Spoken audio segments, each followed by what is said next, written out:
This meeting is being recorded. Hey, everybody. Welcome to Habitat Now. I'm your host, Aaron Shea, and we are diving in to 2024 NGG. We're going to be rebranding it a little bit and focus on the future of art. So you'll see some changes pop up on the NGG website. And we have an incredible collection of 8 new artists and 4 winners from 2023 that are continuing on in celebration of this incredible exhibition and competition. I'm always looking for new ideas of exposure, help promoting what we're doing here, because there's so many talented artists that are pushing the medium in their own style and own idiom, and they need a little bit of attention, a little bit of help their way, because it's so interesting. I was talking to Charles Shepard about the glass art as in general, and the history of glass is taught in schools and incorporates paintings, you know, uh, ceramics, bronze, photography got in there after years, and now over time we're trying to get glass, but there isn't an institution really teaching that. And I'm telling you, we get an NGG book together promoting the arts and making it taught in school or any kind of book, I think it would be incredible. So all right, moving forward from that little rant, let's talk about what's going on in Habitat. We do these Zooms every Saturday. Make sure that you're able to join us and participate every single week. For those of you who miss them, they're replayed on YouTube. Share them, like them. We're getting more and more enhanced. I actually bought a new audio system to record us, something that might take us to level 2 in audio. Guys, everybody, my internet's a little unstable today, so I'll get through this quickly so Austin can take over. Okay. The glass tour is still going on. If you haven't signed up for that, please join us and learn about it. More people are signing up every day. We have an auction online right now, the Masterworks auction. So if you haven't seen that, check it out. It's going to be the February 1st. Just went up over the weekend. And then Sarasota is coming up. Crazy amount of events. Talked about it many times. If you haven't heard of it, we want to see you down in Florida for this incredible event. We're celebrating Barbara and Richard Bash at a brand new event called the Soiree. There'll be all kinds of events. The Glass Art Fair is how we promote it locally. So that's enough of me talking. So let's get on to NDG. And we're going to be visiting Austin Norvell today. We've found him. Actually, Corey was a big fan of his work and opened my eyes to him. So he was an immediate invitation for this year's NGG, as he's been working with the medium for over 20 years. He has an incredible story to share. So without further ado, Austin, say hello, please. I'm going to stop sharing my screen. Here's your welcome screen. And I'll let you take over. Please let me, actually, I'm not sharing, am I? You go ahead and take over your screen. And it's been a lot of fun learning about his work and learning about his career and dabbling in what he's been doing and his amazing amount of expertise he shares with the world. So go ahead and share the screen again, Austin, if you can, and we'll take a look at your PowerPoint. All right.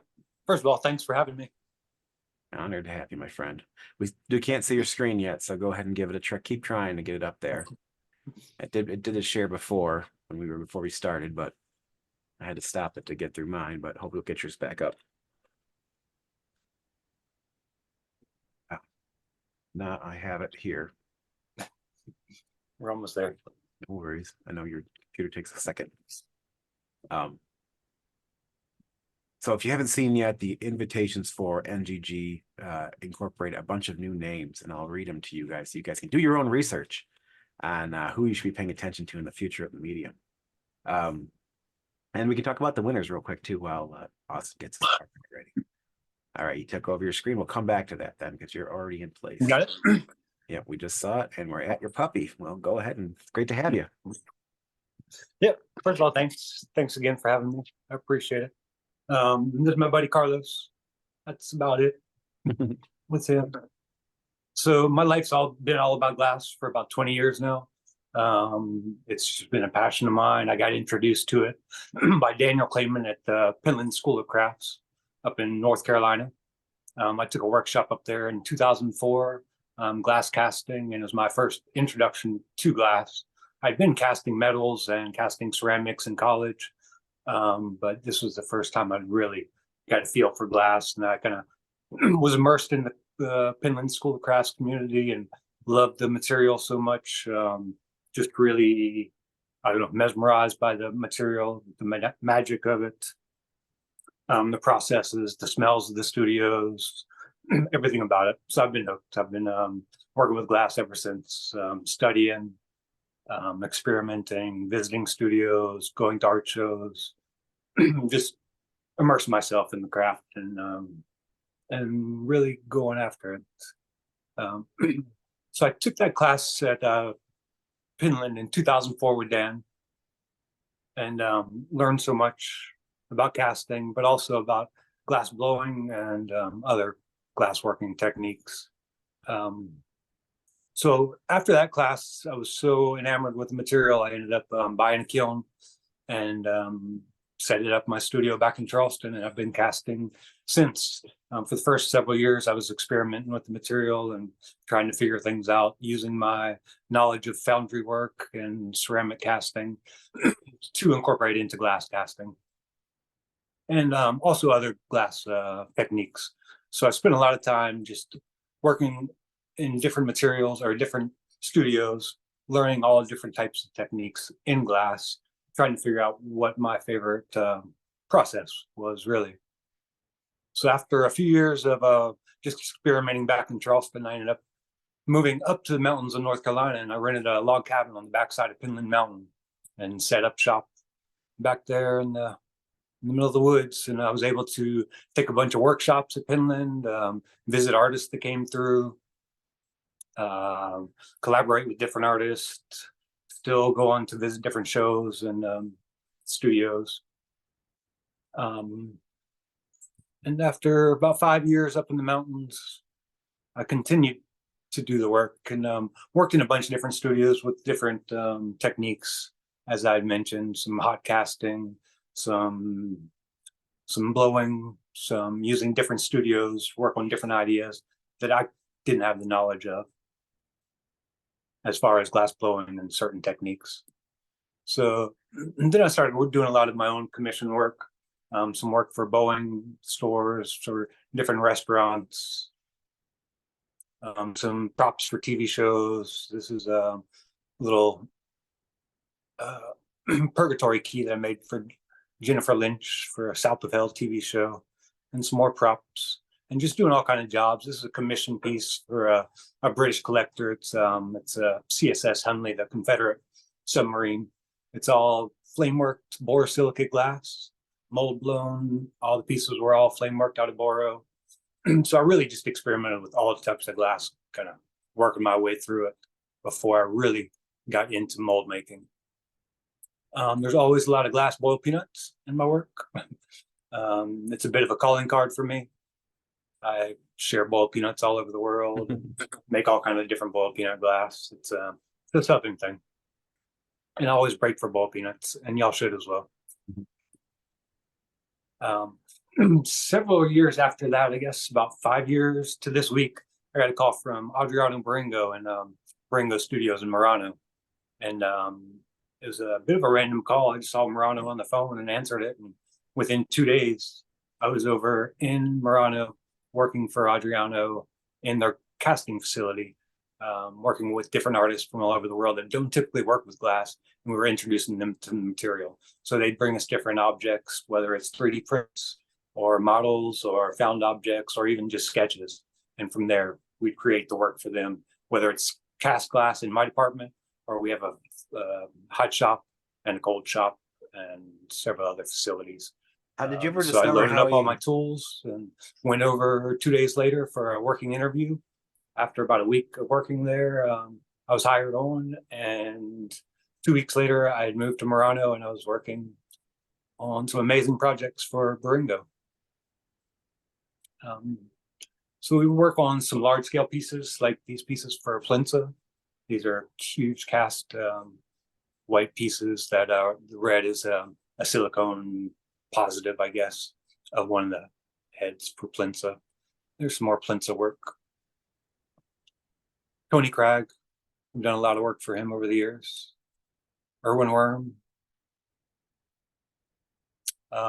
Egyptian artist, I don't recall the name, but we work on some large scale pieces that are pretty intricate, pretty complicated, and take a little bit of equipment, machinery to make and to figure out. We'll see if this video works this time. This is just loading on one of the larger kilns, charging, we call it. Did you ever figure out how Baringo actually found you? Sir?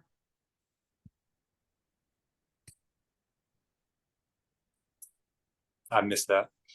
Oh, did you ever figure out how Baringo actually found you? I do not. I believe it was either Dean Allison or Tim Tate, or probably Tim Tate, I think, because I called him directly after to make sure it was a real thing. Yep, turned out to be. But he's really interested in the American casters. We work a little bit different. There's not too many glass casters in Murano or in Venice. So, I mean, there are in Eastern Europe, but not necessarily in Venice. So he's trying to develop one of the largest casting facilities in Europe, and in Murano, where it's not typical for casting glass. So we bring in all these different artists that have these different concepts, and we try to make them happen as best as possible. This is Jan Fabre, some tiny little leaves that I cast, and injection cast, and then giant beetle that they were fixed to. And we worked on some larger scale pieces. There's another Plinsa, huge head. Oh, nice variety of stuff. Amazing. We did a series of these, I guess, goblet stems.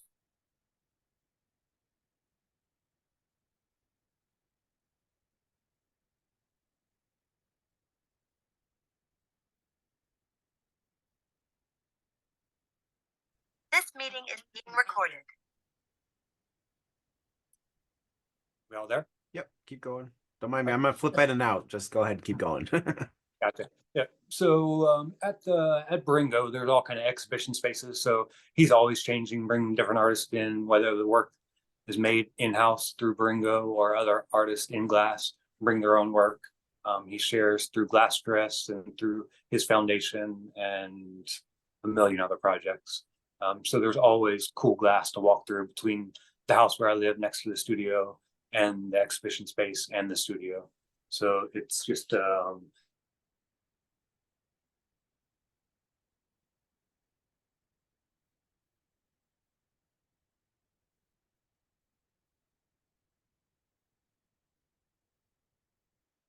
This meeting is being recorded.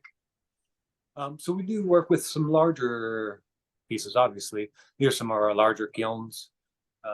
Pretty cool machines. I love big equipment, and these were really fun to work with.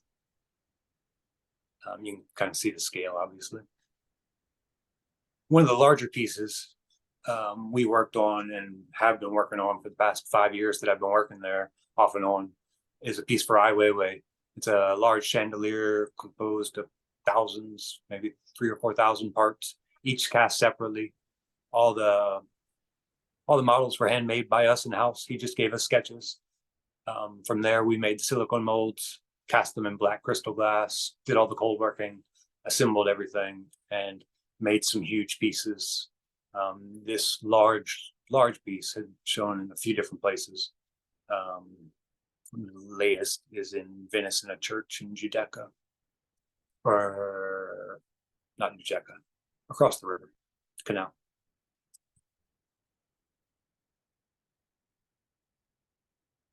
And some more of the molds to go into the projects, and some of the process with the wax working going into the glass casting. Here's a little Murano life. That's my favorite little dog up there. He's a little Chihuahua that's kind of like mine. He'd always yap at us walking by. He's getting a little older in his years. Murano life. In the right corner, there's a little cafe near our studio where everybody meets before work and after work, and get to kind of hang out with all the glass blowers that I've been studying about and just and known of for years, but just hang out and have a drink with them or a coffee in the morning. It's they're just like regular people over there. It's pretty incredible, just passing by all these people that you've studied about for years. But it's not all so glamorous. So there's we do some large castings in some kilns, a lot of dirty work, which is fun to me.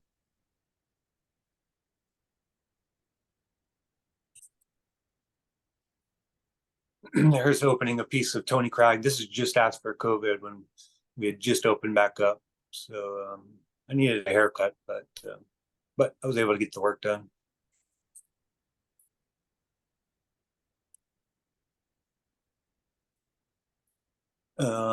Had some mishaps. There's that's Lino on the right, but I carrying a bag of gesso down the canal, ended up 200 yards or 200 meters down the canal with a hole in it. And had to go back through and clean up my mess. But funny when the maestro's Lino walking by as I'm cleaning up the canal in Murano.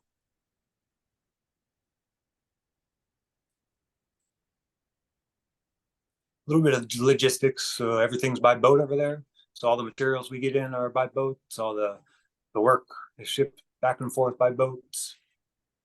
Logistics is a bit of a nightmare, but we manage.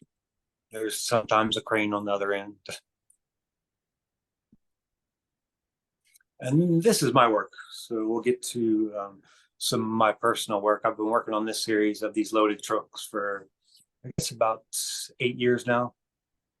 And so these trucks, I'm a bit of a collector. I collect all kinds of things, everything from tools to seashells to random trinkets from my travels to pretty much everything. And I keep pretty much everything.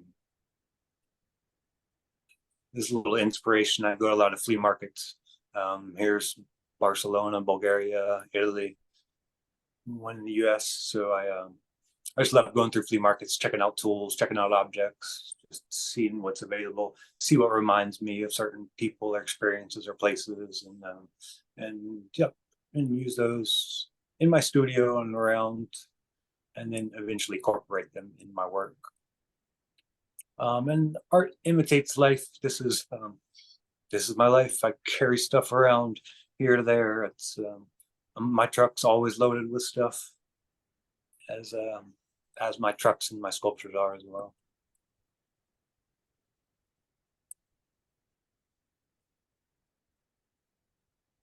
The piece on the left, Indulge, is a uranium glass piece.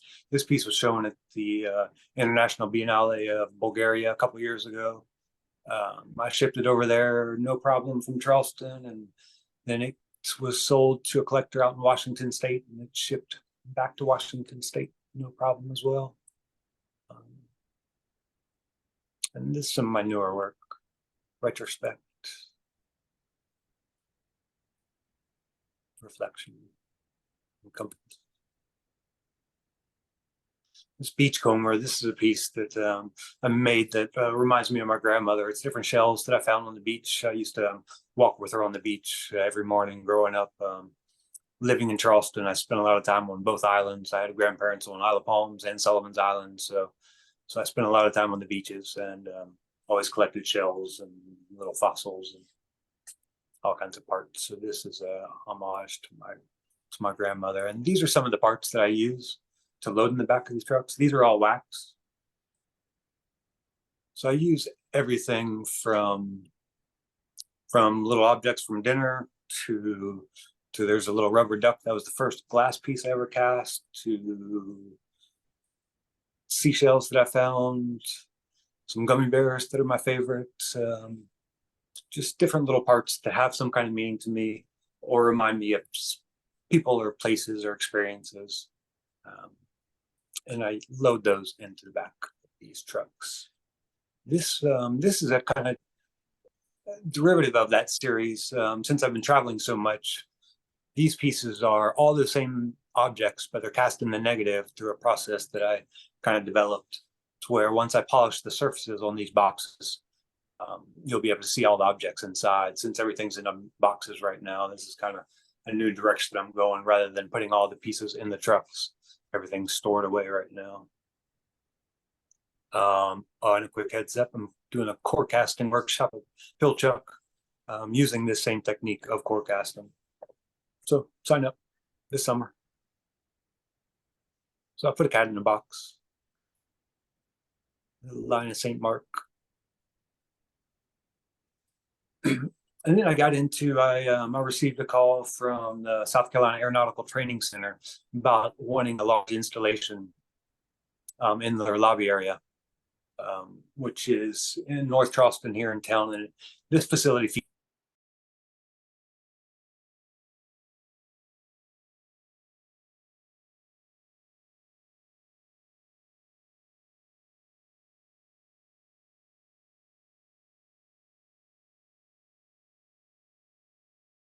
This meeting is being recorded.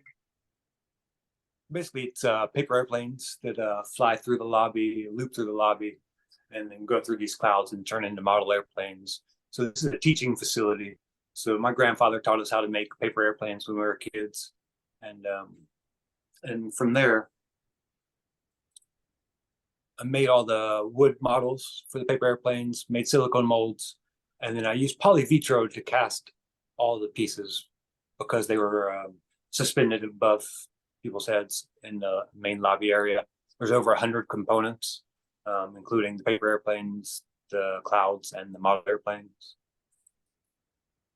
A lot of the model airplanes I used have some relevance or meaning to me and my family. I have both my grandfathers were pilots. One was a PBY Catalina pilot, top left, and on the bottom is my other grandfather was a glider pilot. On the right, my uncle was a Cobra pilot. So I used different airplanes and helicopters that had meaning to me personally and also meaning to Charleston. So there was the C-17s that are flown out of here and some other planes that have direct meaning to Charleston and the facility. So I'm not really supposed to be unveiling this yet. I'll unveil the main piece in February next month, I guess. So these are some snapshots of the actual cast pieces and them in place. It was quite the effort with the scaffolding, the dealing with suspending from the ceiling, dealing with foundation. It was quite the learning process. It took well over a year to complete the project, and many hiccups for several reasons, but we finally got it installed, and I'm super happy with the result. I'll be sharing that more on my website and over the next month once I do the unveiling. Recently, I had a show at the Gibbs Museum of Art here in Charleston. Back when I was a kid, I was taking different workshops at the Gibbs School of Art, which is long gone now, but I took paper making, printmaking, photography, clay work, all kinds of just different craft working and art working techniques when I was a kid. So 30 years later, having a show there has been a great honor. So in this show, I included a lot of these trucks that I've been working on, as well as some newer pieces, which these are pieces that will be expanded, but these are all just different found objects, like the objects that I found on the beach with my grandmother. They're different seashells and rocks and fossils that I found in my travels or on the beaches here in town or pretty much everywhere. I just collect. This is another piece that I hope to expand as well. It's casting a lot of my grandfather's old tools and old tools that I collect. I'm casting those in crystal and incorporating the actual tools as well with the real objects. I'm hoping to expand this into larger scale pieces as I most typically work in a smaller scale. So I'm trying to expand on that. Here's an infinity glass box with boiled peanuts. More boiled peanuts. It's a thing. And we've started getting into 3D scanning and recently 3D printing, but I've got a mentor, Paul Turner with Virtual America, who's been teaching me a lot about 3D scanning. So we've been 3D scanning different studios, different art exhibits. This is a scan we did of my exhibit at the Gibbs. I'm also learning about 3D scanning actual objects, where I can then manipulate those and then put those in my new 3D printer and enlarge or shrink those and then incorporate those in my new work. It just opens up a lot of doors and a lot of possibilities for what you can do with the glass. And in recent conferences at the Glass Art Society conference this past year, we were learning a lot about new techniques with 3D scanning and printing and what the possibilities are to incorporate those with glass, from actually making the 3D prints to going through my model making process or my mold making process, and then models, and then going through the whole glass casting process. But it's just something that's going to open a lot of doors for the future. When I was in Italy, I was 3D scanning a lot of the old wood blocks and old glass factories and furnaces, and I'm planning on incorporating those in a project coming up this summer for a project with Baringo. But hopefully that'll be coming together as soon as I get my 3D printer figured out. Good luck. It's going fairly well so far. There's some old wood blocks that just sit outside of our studios that been kind of just sitting there for years. They're just starting to fall apart, and as is a lot of the studios and factories in Murano for several reasons. But I'm trying to capture all these and incorporate them in the glass so that I can keep them forever and turn those into a narrative piece about what's going on in Murano.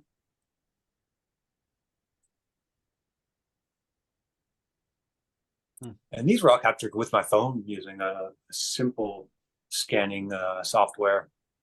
But then I go through my computer and do a lot of digital work, and then go through my new 3D scanner. This is the latest little object, or the first little object I cast. It was a little winged cherub that was on a little island between Venice and Murano at this big cemetery right there. So I 3D scanned that quickly with my phone, and then ended up printing it out with my new little 3D printer machine, which is amazing. Very cool. Pretty incredible opportunities and what this is going to allow me to do in the future. Then finally, these are the 5 pieces that I've included in the Habitat Not Grandma's Glass virtual exhibit, and I guess exhibit. This first piece, thinking chair. I won't go into too much detail, but this one has special pieces that remind me of a certain person. Pack rat. I love the color combination on this and the way it kind of tilts. Memento. This one I started a few years ago, but I keep adding to it. As with most of my work, I keep adding. So this has been 5 years of additions of little pieces that I found.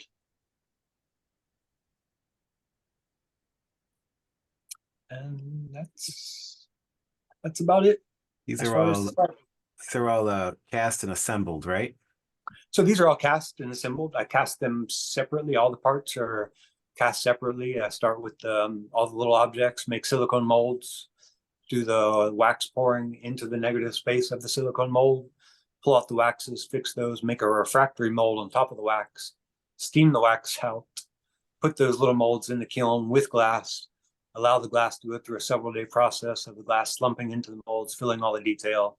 They're taken out individually, cut, ground, polished, and then assembled using museum-grade epoxy hextol. And that sounds exactly how Dan Clayman would teach you how to do it. That's pretty much how it's done. It's a several-step process. And can you tell me a little bit about the commission you did for somebody? You told me about this earlier. A narrative that was important. Yeah. So one of my collectors, recent collectors, her husband was at the time recently getting Alzheimer's, and he was early in the stages of Alzheimer's. And so she commissioned a piece that included a lot of parts that he had that reminded both him and her of his life and his passion. And so she chose a number of objects, and so I cast all those objects and the truck and kept them separate. So now he has a tangible feel for all these little objects that remind him of past experiences in his life and things that mean stuff to him. And I don't know, it's just a nice gesture. And as he's progressed in his Alzheimer's, I'm hoping that he gets a kind of, I don't know, some kind of sense of feel, or maybe brings back a little memory of some of the things he liked to do, or just brings back even memory to her of him. And that's why I like to try to connect with these objects. A lot of these objects have a lot of personal meaning to me, but hopefully collectors and viewers can connect with them on their own level and remind them of people and places and experiences and really anything that kind of brings back good memories or not so good memories, but brings back memories.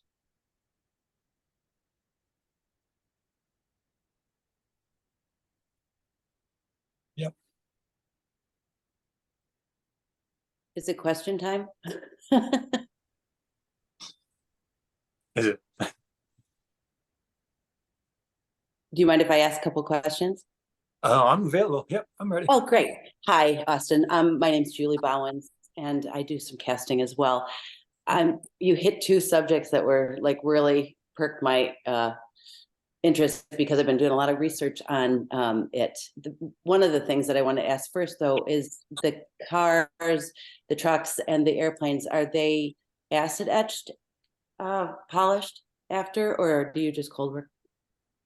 So as far as the paper airplanes and that whole installation, I used poly vitro for that. It was because there were so many pieces suspended from the ceiling, I needed to use a little more durable material, and just for insurance reasons, I chose to use poly vitro. It looks like glass. I cast it similar to glass, and it's got a lot of the same properties. So, but those were all directly out of the molds. There was no finishing on those. As far as the truck, as far as trucks go, each one of the trucks is a little different. Sometimes I'll sandblast and add like a little polish to them. Sometimes I'll go through a polish. Sometimes they'll be directly out of the mold. Kind of depends on the glass that I'm using and the refractory material and how they interact with each other and what kind of finish results in the end process. And then what the final result I want to be, and what coordinates with the objects and how they turn out. So yeah, so there's a mix. I try to stay away from as much cold working as possible, but it's inevitable. And as I learn more, as I learn more, I don't think that's the fun part either. yeah, but when I was in Italy, I got to work with a lot of the great cold workers and use some great equipment. So when you have better equipment and you know a little bit more, it's a lot more fun cold working. And you can print results that you can't get otherwise. Okay. Thank you for that. I appreciate that. My other question was, with the scanning and the 3D printing, what I've been investigating is, because I like to work bigger and to get all these 2-part molds that are huge, and storing them is always an issue. So I've been looking into scanning to go directly from 3D printing to casting and eliminate the silicone in between. Right. So you mentioned that you are scanning with your phone. Yeah, so I use a program called Polycam to scan with my phone, and it works out really well. My mentor has a LiDAR scanner, so we use that for any of the scanning of studios and for other bigger projects. But I use this Polycam pretty well, and it produces pretty good results. I'm working on 3D scanning a lot of these trucks now to incorporate into my websites, to where people can get a real virtual 3-dimensional view and focus in on the different objects. Oh yeah, that would be good. Yeah, that would be pretty really nice. Dynamic view of the work rather than some still photographs. And how large can you scan with the Polycam? Well, actually with Polycam, you can scan up to buildings, to rooms. I typically, with Polycam, I'm just using smaller objects, and it works really well with those. But with that, then there's so many other software and different programs and apps that do this type of thing. But that's